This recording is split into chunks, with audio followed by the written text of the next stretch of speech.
Hey friends, welcome back. As you know, we had to cancel TYPM so that we could go back to TYPM live, and here you are. Some of you may have known we tried to do a live stream last night and it failed terribly. We recorded several times. Some of you were faithful, kept coming back, but ultimately we just had to stop. Throughout the night, there was all sorts of failures. The game failed. We recorded about halfway through worship and then it failed. And then the conversation that we had to restart several times. Fortunately, we did capture a major portion of it. So my co-host, Anne Marie Anderson, was with me, and we're going to play a little bit of that message for you right now.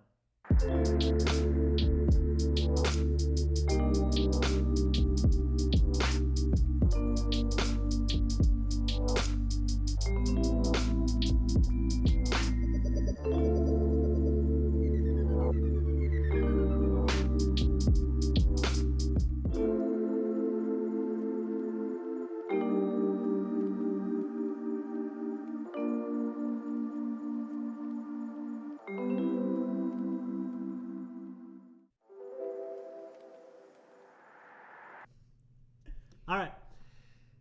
Hello, friends. If you were with us during the cataclysmic live stream, it crashed several times. We moved upstairs, so we've got a beautiful room, and hopefully we can invite just a few guests to join us in the next following weeks. But for tonight, we just wanted to get this out there so you had something to talk about. We're talking about changing tonight, change in COVID, change in life. It's all over the place, and we've been specifically talking about how family matters, and change when it happens in your family, it sometimes hurts, sometimes it's a real blessing, but what happens in our families is a big deal. We're kind of built to be influenced by our family, and everybody's got different family experiences. There's something I think that's built within us, that we want our families to be perfect. In a way, that's not quite the right wording. I think we intuitively believe that families should matter a lot, but that's not always the case. I think that's why broken families, it feels so wrong. It feels so hurtful. I think we want something that feels stable and secure, and so I think that's what you're kind of right trying to come back to. We want families to be that. It feels like the family should be that. Yeah. And so if it's not, for one reason or another, if it's not a safe place, then that feels, that's not a good feeling. That was really well said. You're so smart. Oh, thanks. I just, So changes happen sometimes in life. You can foresee that. Graduation is one of those big ones. We knew for 18 years that Grace was going to graduate, and working with students, I've got the ability to talk to a lot of parents and see a lot of students leave, and I still wasn't prepared. As you know, nobody else knows, so don't tell anybody, but I was a mess in the parking lot after dropping her off. I actually held it together. You did. I was surprised. I was so shocked. I did all my crying leading up to the moment of hug goodbye, and Thad, he almost took me down because he was crying. Almost. Yes, prior to dropping her off, there were several cry sessions. It was beautiful. It was difficult, and I thought all along, okay, I've got to be a little bit stronger on this one because it's going to be really, really tough. And then we're praying with Grace together. It was a really beautiful, beautiful moment. But I'm so emotional, I can't even speak, Yeah. And then that was like the easy, clean version, because then we drop her off and go to the car, and you can't even drive. It just was complete mess. So that change was a beautiful thing, but also really, really difficult. Yeah. And I think part of the idea with change here is that God uses those things to form you, whether it's good or bad. Of course, for Christians, I think God does that. It's not really fair to say if you don't have a relationship with Jesus that he uses that. I mean, certainly he can, but that's part of the benefit of having a relationship with God, is he's going to work those things for good. Yeah. So we all want something that stays the same no matter what. Do you think that's true? Do we want something that stays the same? I think we want something that stays the same. I don't know if that's in our best interest. We want something that stays the same. Is that like a double negative? Okay, let me think that. We want something that stays the same.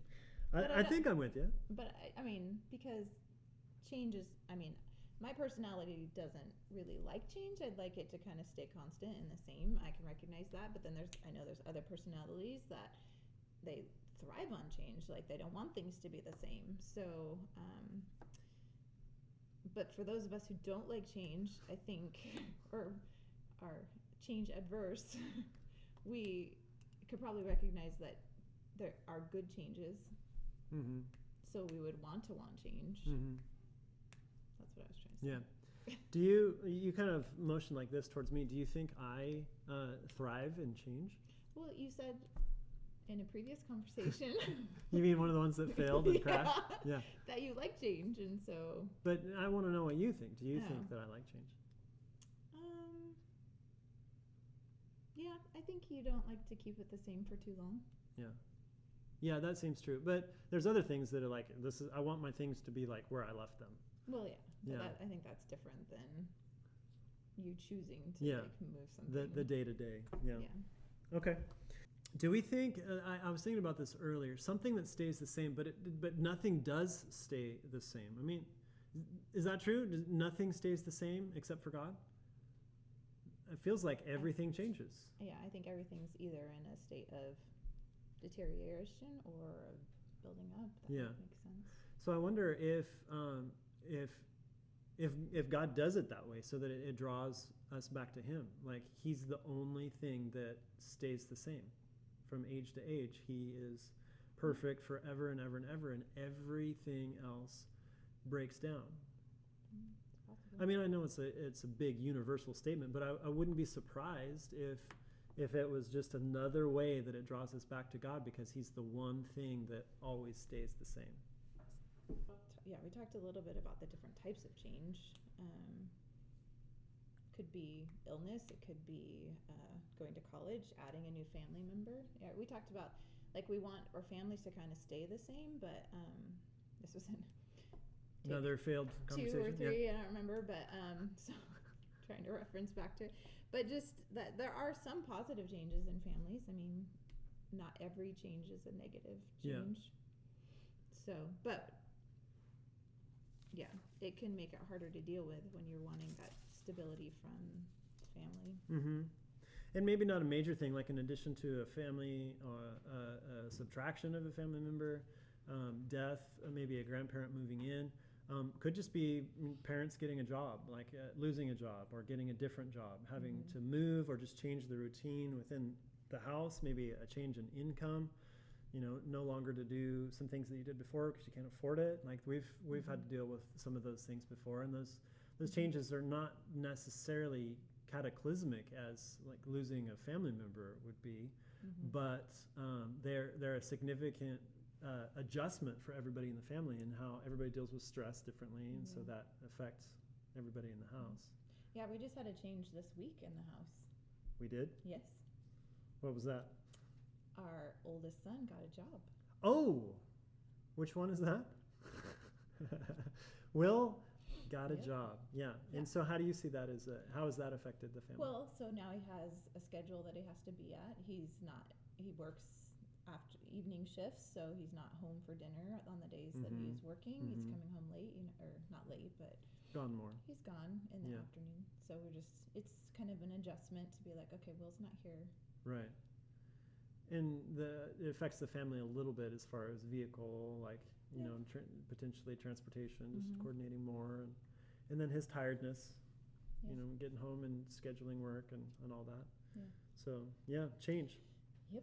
So how can we be best prepared for inevitable changes? If change is inevitable, that's part of the question that we probably want to get to tonight is how can we be best prepared for that? And fortunately, a lot of writers in the Bible, it's not like we're just making this up right now, that change happens and that only happens in our lifetime. Since the beginning of time, things were constantly changing. That's our premise here, is they're constantly changing. And so people were recording the from amazing cataclysmic changes that were happening in the world or in their lives to really mundane. There was all sorts of changes, but we have all of these stories of people responding to that. And then in particular, helpful to look at people who had a relationship with God to see what they had to say about that. So first place we're going to look is in Ecclesiastes 3:1-8. And you guys can look at that. Anne-Marie's going to read it.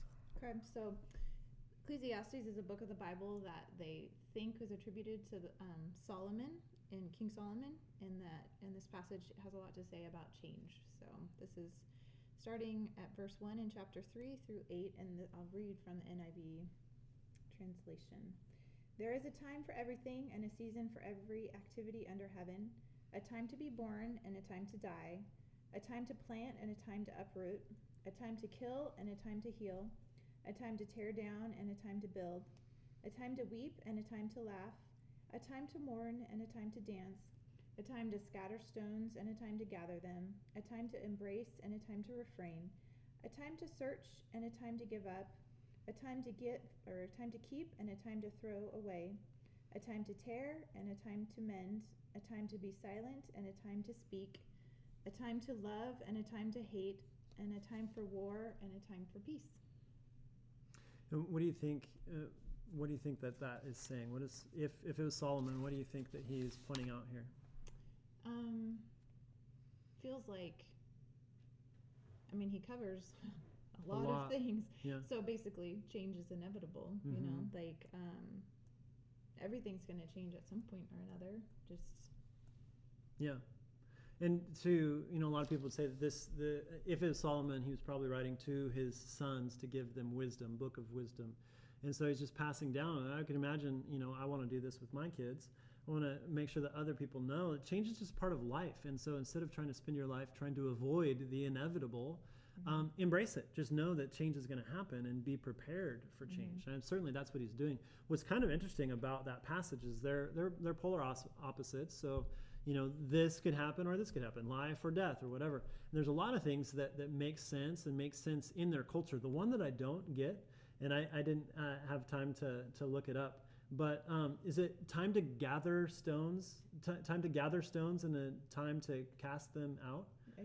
What is that talking about? Was it like a form of basketball back in the day? They didn't have sports equipment, didn't have basketball hoops and stuff. So they're like, hey, who can gather the rocks the fastest? Okay, now who can throw them? I don't know. I don't know what that gather rocks and scatter them out again means. Yeah. But the rest of them... stones could build fences. Time to, gathering resources, maybe. I have no idea what that particular one means. But all the rest of them, they seem to make sense. Well, things are going to change, and this is, on the big scope, they're going to happen in the world, and then we can kind of press that down into our family. So last week we talked a bit about how we can be incredibly friendly to a lot of people, the cash register, somebody driving by. We can be really, really gracious with friends, good friends, but for some reason, for most of us, we can be kind of the meanest to the people that are closest to us. I've said this before. I'll say this now. It's ironic that it's you. I can be really nice to a lot of people, but you're probably the one that can get the brunt of some of those most negative moments because I'm empty and I'm a sinner and we're always in proximity to one another, and so sometimes you get to see the really ugliest form of me. Yeah. They say that's true with kids as well as I'm sure other family members, just that the people you feel safest with are the people that you feel the ability to show that side of yourself with. Yeah. So I guess that means it's a good thing. It would be interesting, if the kids could have that kind of conversation with us to see how they really see us, you're so nice to everybody else, but man, you can be really grumpy if somebody leaves the door open or if a guest came into our house and left the door open, I'd be like, oh, no big deal, and go close it. But when it's one of the kids, I might be a little bit grumpy about it. So, but inside of our families, we recognize that these change happens as well. Another verse that we want to look at is from Isaiah 43:2. Check this out. All right. Okay, side note. When you have a Bible and you stick fun photos, can I show this? Look at this. Is that Grace? Too close? Is that Grace? Unfortunately, that's where the rest of our technology went haywire. It's funny to me that we were talking about change and things that you can't plan for, and that's what happened. But fortunately, we still have this. So the rest of the message just went on. We referenced a couple more verses. One very famous passage in Matthew 28. Jesus came and told his disciples, "I've been given all authority in heaven and on earth. Therefore, go and make disciples of all nations, baptizing them in the name of the Father and the Son and the Holy Spirit. And teach these new disciples to obey all the commands that I have given you. And be sure of this, I am with you even to the end of the age."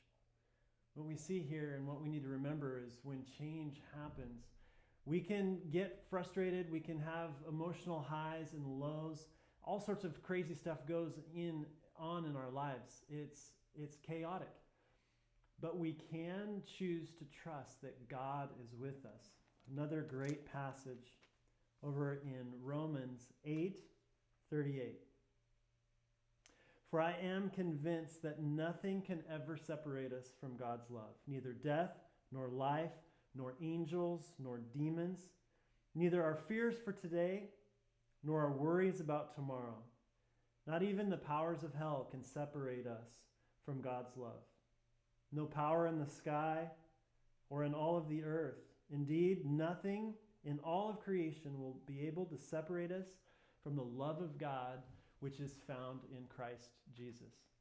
Friends, if you are a follower of Jesus, this is what we need to remember in this time. So much can change. So much can go wrong, and specifically in our families, because we want it to be good, and ideally we wish that it was perfect, and sometimes that's just not the case.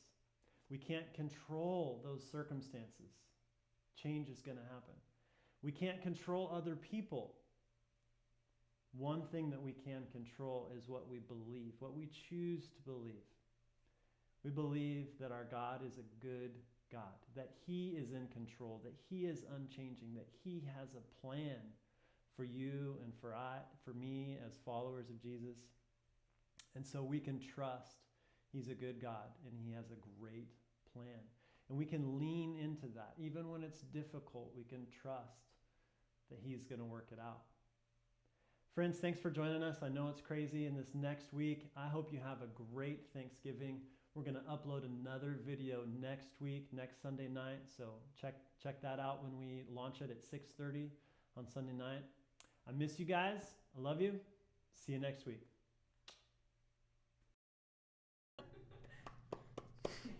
Okay, take 2,194.